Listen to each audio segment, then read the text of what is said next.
There's an inexplicable allure to abandoned buildings and structures in a state of disrepair, a fascination that draws us in, tempting us to explore their depths and unravel the mysteries left behind by previous occupants. While some abandoned places offer a thrilling adventure into the past, others conceal secrets so dark that they were left untouched for a reason. So in this video, we will discuss top 10 abandoned places that are hiding dark secrets. Number 10. Power Plant M, Belgium. Originally built in 1921, the power plant IM in Charleroi used to be one of the largest coal-burning power plants in Belgium. Its massive cooling tower, pictured, was able to cool down 480,000 gallons of water per minute in its heyday. But with great power comes great pollution, and this particular plant was responsible for 10% of the total carbon dioxide emissions in the entire country. Since its closure, Power Plant M has become a popular destination for urban explorers and photographers, fascinated by its decaying industrial beauty. The iconic cooling tower, with its massive circular opening and moss-covered walls, is a favorite subject for eerie and dystopian photography. Greenpeace protested, and the site was shut down in 2007. And while they may no longer provide any electricity, the abandoned towers still provide plenty of eerily beautiful vistas. Number 9. The Mondsell Forts, England. Although they look like props from an H.G. Wells film adaptation, these giant metal towers in the Thames estuary were actually constructed to protect England from German air raids during WWII. The forts were decommissioned in the 1950s, and the abandoned towers were used by pirate radio operators in the following decades.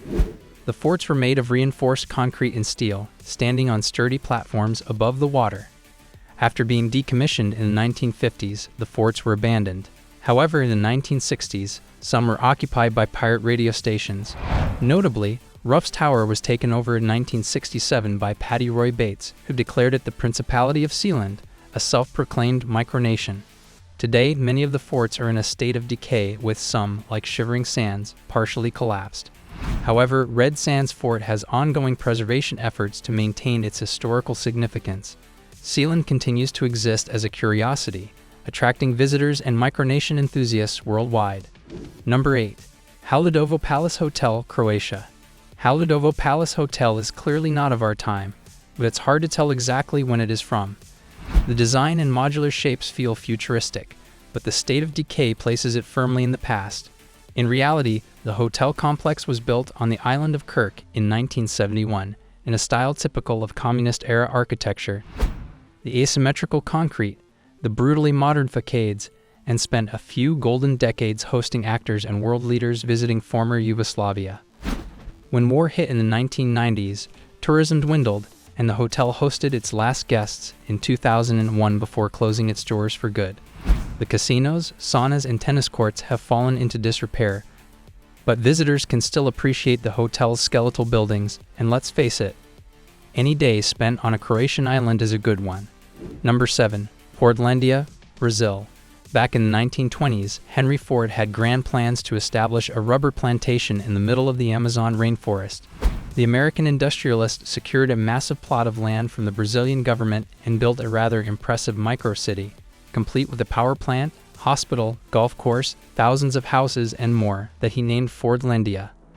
Unfortunately, a combination of malaria, unproductive plants, and rioting workers led to Fordlandia's downfall, and the strange riverside establishment was sold back to Brazil in 1945. Many of the original buildings still stand, including the iconic water tower, and some Amazon tours will take travelers to explore the ruins. Number 6. Great Train Graveyard, Bolivia. Uyuni is mainly known for its salt flats and red lakes, but the Bolivian region has another unusual tourist attraction: a cemetery of abandoned, antique trains. In the early 19th century, plans were made to extend Uyuni's transportation network and build more train tracks through the city, but the project was abandoned due to technical difficulties and tensions with local indigenous people. The trains were still used to transport minerals to port cities on the Pacific, but the minerals ran out in the 1940s, the miners left town, and the equipment was left sitting out in the desert. Time and salty winds have since corroded the trains, resulting in the Great Train Graveyard you see today. Number 5. City Methodist Church, Indiana.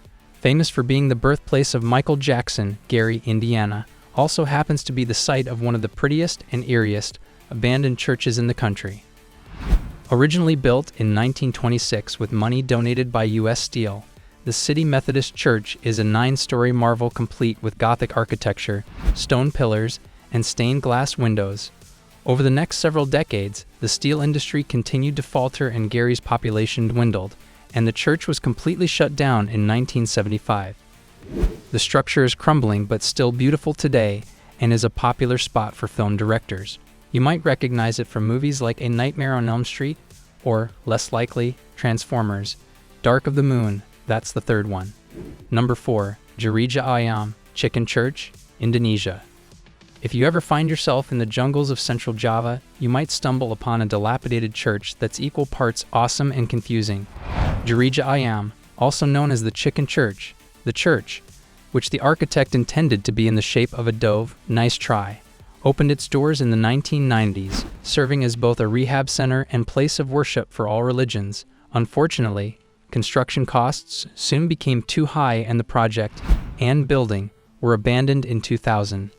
The Fowl has become something of a tourist destination these days, with murals adorning the interior, incredible views of the surrounding forests through the beak, and even a small cafe selling treats near the tail feathers. Number 3. Tiananmen, China. No, this isn't a picture of post-apocalyptic Paris. It's China's Tiananmen district, a miniature replica of France's capital located about 40 minutes away from Hangzhou. The ambitious, yet failed real estate development was built in 2007, complete with its own Champs-Élysées and 300-foot Eiffel Tower. Unfortunately, China's attempt to recreate the City of Light ended up being more creepy than romantic, as if the real Paris suddenly entered the Upside Down.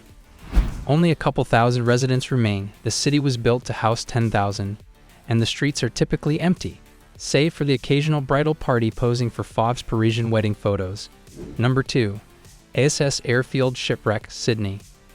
The area of Homebush Bay was once an industrial crossroads of Sydney, filled with ships transporting coal and oil during the early 20th century. Unfortunately, the waters soon became contaminated and toxic, probably because of all that coal and oil, a problem that only got solved after the commercial boom following the 2000 Olympics. The area is now a fully functional residential suburb, but you can still catch a few glimpses of Homebush Bay's industrial past, and they're much prettier than you might think. Most notably is the SS Airfield, a rusted abandoned freighter that has miraculously become overgrown with mangrove trees. Can anyone else imagine this as a pop-up tiki bar in Brooklyn? Number 1. Kanebashi, China. Welcome to the most modern ghost town you'll ever see. Located in the city of Ordos, a subdivision of Inner Mongolia, Kanebashi new area was intended to be a 130 square mile residential area built to accommodate some 1 million people. Construction of the futuristic city within a city began in 2003, but city officials had trouble filling the super expensive apartment buildings, and a remote desert location certainly didn't help matters. It's almost as if Kanebashi was built for a Ridley Scott movie and then completely abandoned once shooting ended. Today, people can still visit the area and wander through the surprisingly intact buildings and art installations. Thank you guys for watching. If you want more videos like this, make sure to like the video and hit the subscribe button, and we'll see you in the next video.